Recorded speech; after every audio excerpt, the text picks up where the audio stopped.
Adam, you left the light on. Slow down. Why do you have to drive so fast? Ayo, why'd you buy another pair of shoes? Save your money, la. No, that wasn't Donna this morning. Well, it was, but these were the constant words of Dad before dementia. The past 10 years have been hard, unbelievably hard. But Dad is and was so much more than who he was with dementia.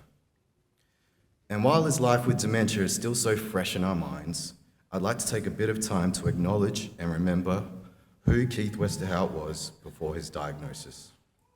And perhaps the best way to sum up Dad was told to me by my grumps, my dad's father-in-law. He said, Dad was gentle, brilliant, superb, meticulous, methodical, patient, and precise. Which is great, because if you'd asked me, I'd say Dad was strict, hard to please, slow, cheap, and always late. But to be serious, he was protective, passionate, a perfectionist, a provider, and respected by so many people, and very loving. And while dementia robbed him of so much, it supercharged his two biggest qualities, his kindness and how annoying he could be. Those traits were a big part of who he was. A man born in Malacca, Dad was a terribly cheeky and mischievous child. The youngest of 3 kids, he'd ask his sister Judy to do his homework, and his insistence on being a perfectionist used to frustrate his older brother Vern. His family moved to Perth when he was 16, and he attended Rosemoyne Senior High School, where he played hockey, before attending the University of WA, where he turned down medicine to pursue a career as an engineer at Western Power. He then married the love of his life, Angela, and before was probably his greatest achievement, the arrival of his incredibly talented, good-looking, and humble son, Adam. Always methodical, particular, precise, and efficient, Dad had his second greatest achievement only 3 years later on the exact same day, and that being the birth of his darling girl, Tennille. The next 20 to 30 years of Dad's life was that of a father, provider, and a family man. He worked hard, sometimes too hard, but his kindness followed him everywhere. He was Tennille and I's taxi, driving me to basketball to games across the state, and picking up Tennille and her friends after a night out with the girls. Dad was also our ATM.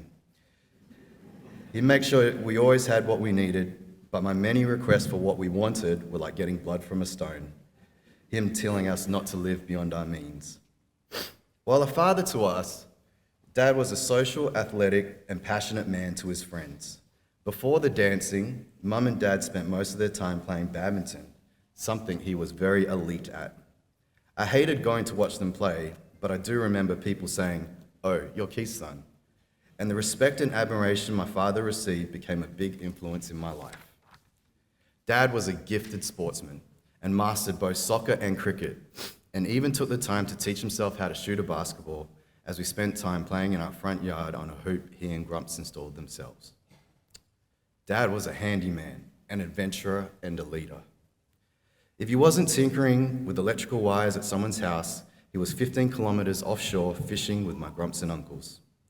He'd also volunteer his time to be on the social committees and was the president of the Eurasian Club and the Malaysian Singaporean Australian Society, where he'd organize dances and events. Dad stayed active and was busy. He couldn't help himself. He always wanted to be involved and around friends, and he did it all. And above all else, he loved people. He was always willing to do whatever he could to help those who needed it, whether that was tutoring, being a mentor, or connecting people to jobs and opportunities. Other than the times where I actually remember to turn off the lights, or not spend money on shoes, I feel Dad was most proud of his work at Western Power. He spent 32 years there.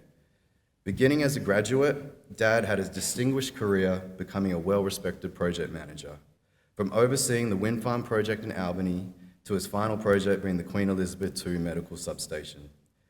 But probably Dad's biggest impact was on the lives of his colleagues. His kindness and friendship extended beyond day-to-day work, and he taught many how to dance, as well as built lasting friendships. At home, my fondest memory of Dad is when he'd make pizza. He didn't cook much at all, the occasional deep fried bananas to go with his ice cream, or frying onions and spam to have in a sandwich. But when it came to pizza, he'd make everything from scratch, including the dough. All the ingredients would be cut into perfect little shapes and ordered into bowls. It was precise, and he had it down to a science. He'd invite everyone over to eat, whether it was a birthday, Christmas, or just to catch up. And while I forever miss his pizza, what I hope we continue to do is enjoy each other's company as one big family, because Dad loves spending time with his family. No matter how distant or close your relation, Dad had time for you. And that's why we have so many people here today, people watching from Malaysia and as far away as Canada.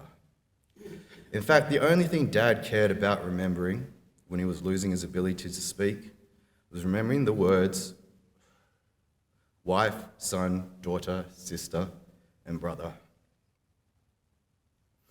And while I always get annoyed with Dad, with his constant pestering me to study and save money, he could also be fun and adventurous.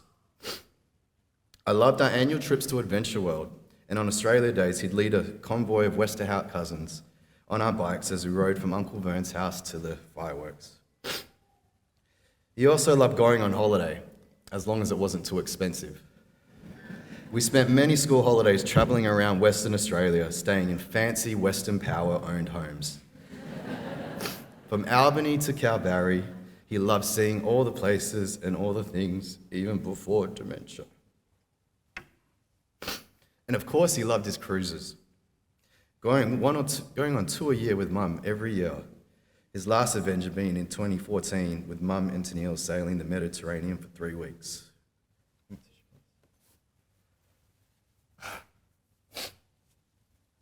For close to 50 years of his life, that's who Dad was. Forever kind and gentle, characteristics Tennille and I both take both pride in living up to. You see, while Dad and I didn't have a specific memory, teaching, or words of advice, I saw the way he lived, how he cared, and how much he loved his wife and his commitment to responsibility. So when people say you're a good son or your dad would be proud, that's totally on him. Because without his guidance and life lessons, I wouldn't have been able to handle the past 10 years. Now, about those 10 years. Despite his dementia, Dad never lost his sense of adventure. From escaping villages, fracturing his cheekbone while falling off a bike, or riding to Osborne Park to try and buy a car every day of the week, going for walks in extreme weather conditions, or just saying hello to every single stranger on the street. Dad never gave up living life.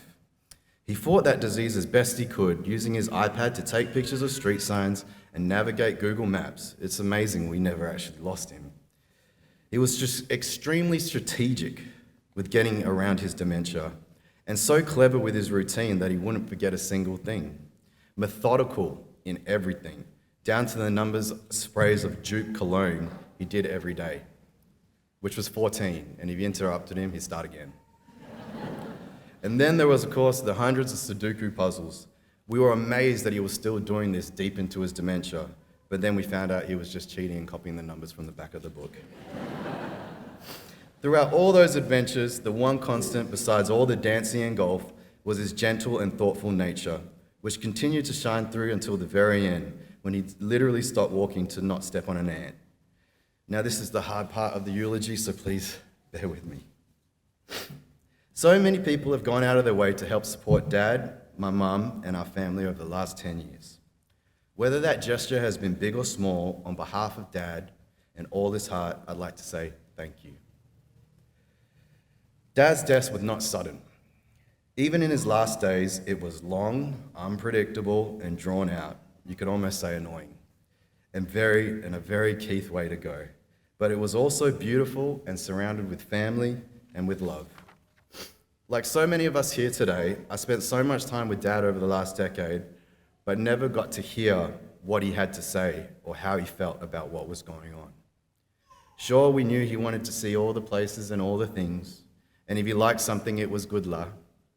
But now that I'm a father, I really wish I could have heard from him about everything he was feeling and experiencing. So I thought I'd try and channel his love and kindness to pass on these short messages on his behalf to the people who played such a massive role in his life. So please close your eyes and picture Keith. Firstly, to the carers and support people from Alzheimer's WA and Brightwater Village. Thank you for caring for me and taking the pressure off my family. To everyone who took me on bike rides and danced with me, particularly Jim and Maureen, including the new friends I met throughout my life, thank you for keeping me active and allowing me to smile and be free on the dance floor. To my work colleagues who always had my back, thank you for looking out for me and continuing to see me even after I finished work and lost the ability to speak or make much sense at all. To my friends and traveling cruise buddies, thank you for the fun memories and countless cruises, as well as staying by Angie's side and supporting her when I wasn't there. To all my cousins, aunties, uncles, and extended family, thank you for praying for me and taking the time to come see me, dance with me, or just be there for my family during life's hardest moments. To Jeff, Audrey, Gabby, and Ray, thank you for looking after Angie and the kids, providing her support when I drove her crazy, and in particular Jeff for taking me to play golf for so many years. To Grumps and Nan, thank you for praying for me and my family and stepping in with advice and guidance for Adam and Tennille when I couldn't speak.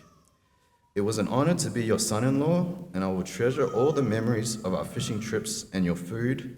I'm forever grateful for your generosity and gratitude.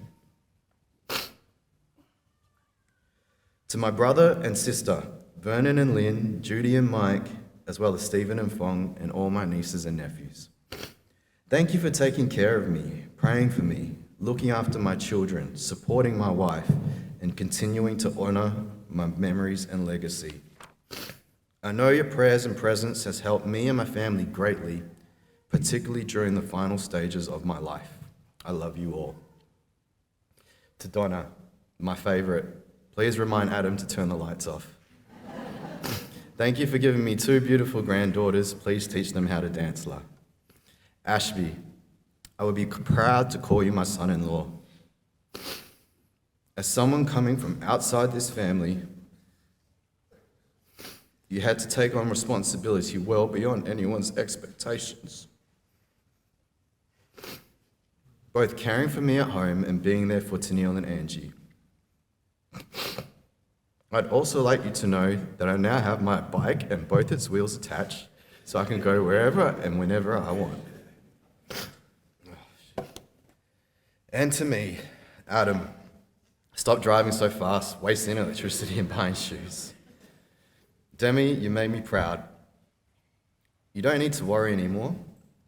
And thank you for looking after me and your mum while I was sick. You did a fantastic job.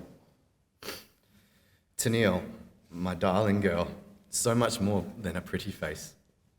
I see you're excelling well at life and have done it without any help. I'm so proud of you.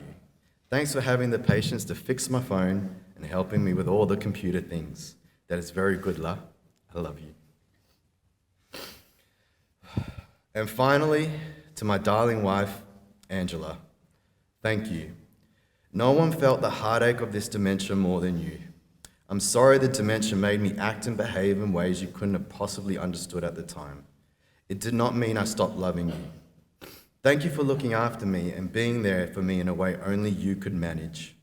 It was a grueling 10 years, so thank you for sticking by my side. I know it wasn't easy.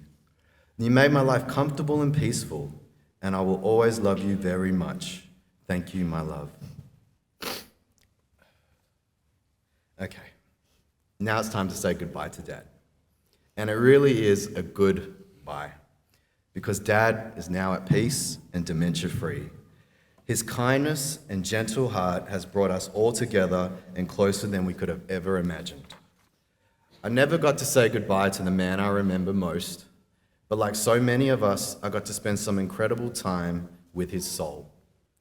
Dad, we will miss your laugh, your elegant dancing, and your warm hugs that lingered longer than most. But your kindness and loving heart will remain strong throughout our family for many generations to come. Sorry I left the lights on. I know you're in heaven with Gran and Papa and your fluffy friend Gracie dancing the night away. I love you, Dad.